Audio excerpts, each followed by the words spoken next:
आज हम पढ़ने वाले हैं एसिड एंड बेसेस का चौथा भाग। इसमें हम पढ़ेंगे कठोर एवं मृदु अम्ल, SHB theory, introduction, symbiosis of सजीविता, theoretical basis of softness and hardness, electronegativity and softness and hardness, application of SHB theory हम अगले वीडियो में पढ़ेंगे। इंट्रोडक्शन।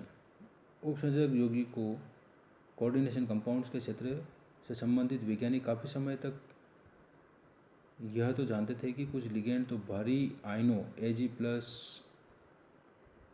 Hg+2 प्लेटिनम+2 जिनमें लगभग पूर्ण डी कक्षक होता है के साथ स्थायी संकुल बनाते हैं, जबकि कुछ लिगेंड हल्के आयनों Be+2 Al+3 Ti+4 जिनमें डी कक्षकों में कोई इलेक्ट्रॉन नहीं होता है के साथ स्थायी संकुल बनाते हैं। इस प्रकार की चयनात्मक प्रकृति के आधार पर धातुओं को दो भागों में वर्गीकृत किया जा सकता है, वर्ग ए धातु तथा वर्ग बी के धातु।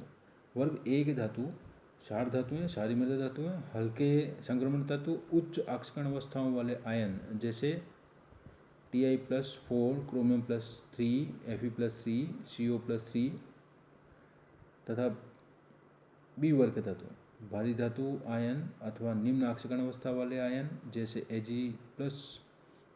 Cu+, प्लेटिनम+2, Pd+2। इस प्रकार लिगेंड को भी ए तथा बी धातुओं के साथ संकुल बनाने के आधार पर ए तथा बी भागों में वर्गीकृत किया जा सकता है। अतः फॉस्फेनों तथा थायोईथर को भी बी में तथा अमोनिया तथा जल को ए वर्ग में रखा गया, क्योंकि फॉस्फेन तथा थायोईथर Hg+2 प्लेटिनम+2 के साथ तथा जल तथा ammonia fluoride ion Be+2 Ti+4 के साथ वरीयता में बंध बनाते हैं। इस आधार पर हम समझा सकते हैं कि यदि ए वर्ग के धातुओं के साथ कोई संकुल बनाता है तो वह लिगेंड भी ए वर्ग का होगा। इनमें वरीयता के आधार पर अगर हम देखें तो नाइट्रोजन अच्छा बंध बनाता है, फास्फोरस उससे कम। इसी क्रम में अगर आप देखें तो ऑक्सीजन वाली श्रेणी से ऑक्सीजन सबसे अधिक, सल्फर उससे कम, इसी प्रकार टी न्यूनतम। हेलाइड वाली श्रेणी से देखें तो Fe फ्लोराइड सबसे अधिकतम, क्लोराइड, ब्रोमाइड, आयोडाइड न्यूनतम।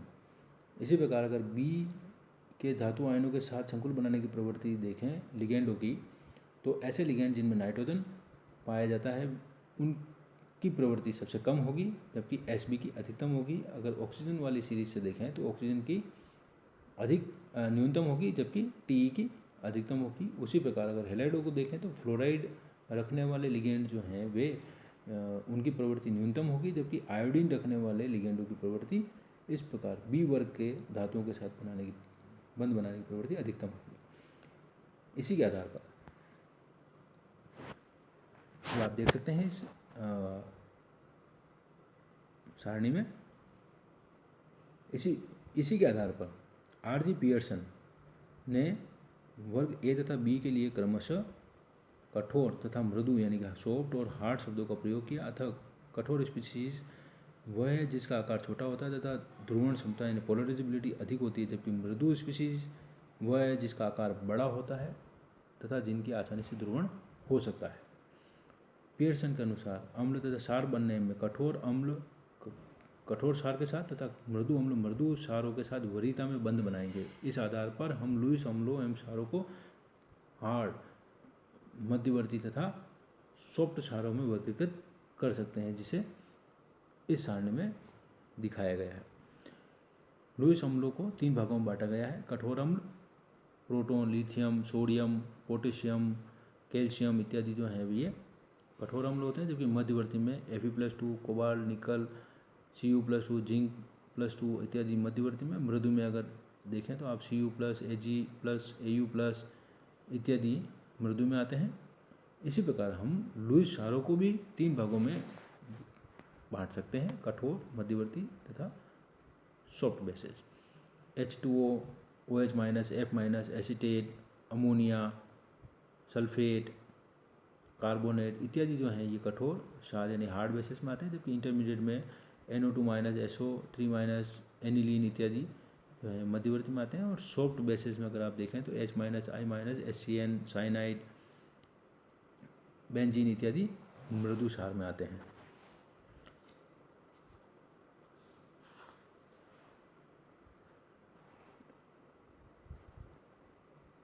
इसके बाद हम देखते हैं अम्ल क्षार प्रबलता तथा मृदुता एवं कठोरता।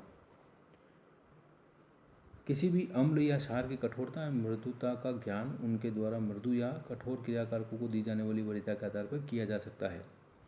उदाहरण के लिए निम्नलिखित अभिक्रिया में साम्यावस्था स्थिरांक K का मान ज्ञात कर B की कठोरता तथा मृदुता ज्ञात की जा सकती है।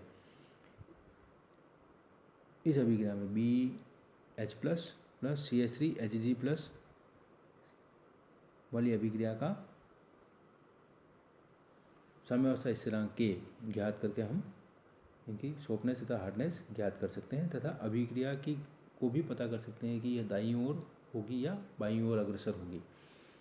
Ks संभवन स्थिरांक है इसमें, जो CH3Hg+ में B से CH3Hg B+ का बनना प्रदर्शित करता है तथा Ka संयुग्मी अम्ल BH+ का वियोजन स्थिरांक एसिड डिसोसिएशन कांस्टेंट है में यदि K का मान इकाई से कम होगा यानी कि 1 से कम होगा तो B कठोर क्षार होगा तथा यदि K का मान इकाई से अधिक होगा तो मृदु क्षार होगा।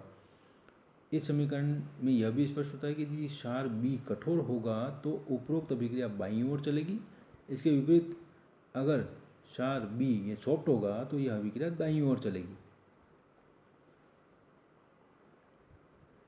यहाँ यह समझना महत्वपूर्ण है कि मृदु तथा कठोर के मध्य अंतर करने के लिए कोई स्पष्ट रेखा नहीं है तथा दोनों की सीमाओं पर मध्यवर्ती के रूप में कई उदाहरण अस्तित्व में है, जैसे द्विसंयोजी डी धातु आयन जिनमें डी कक्षक लगभग पूर्ण भरा होता है, जैसे Cu+2 कोबाल्ट+2 निकल+2 जिंक+2 इत्यादि। धातु एवं अधातु निम्न ऑक्सीकरण अवस्थाओं में मृदु अम्ल की तरह परंतु उच्च ऑक्सीकरण अवस्थाओं में कठोर अम्ल की तरह व्यवहार प्रदर्शित करते हैं। इसे आप इस सारणी में भी समझ सकते हैं। सापेक्ष क्षारकता की सारणी आप इनमें pKa तथा pKa की वैल्यू देख सकते हैं।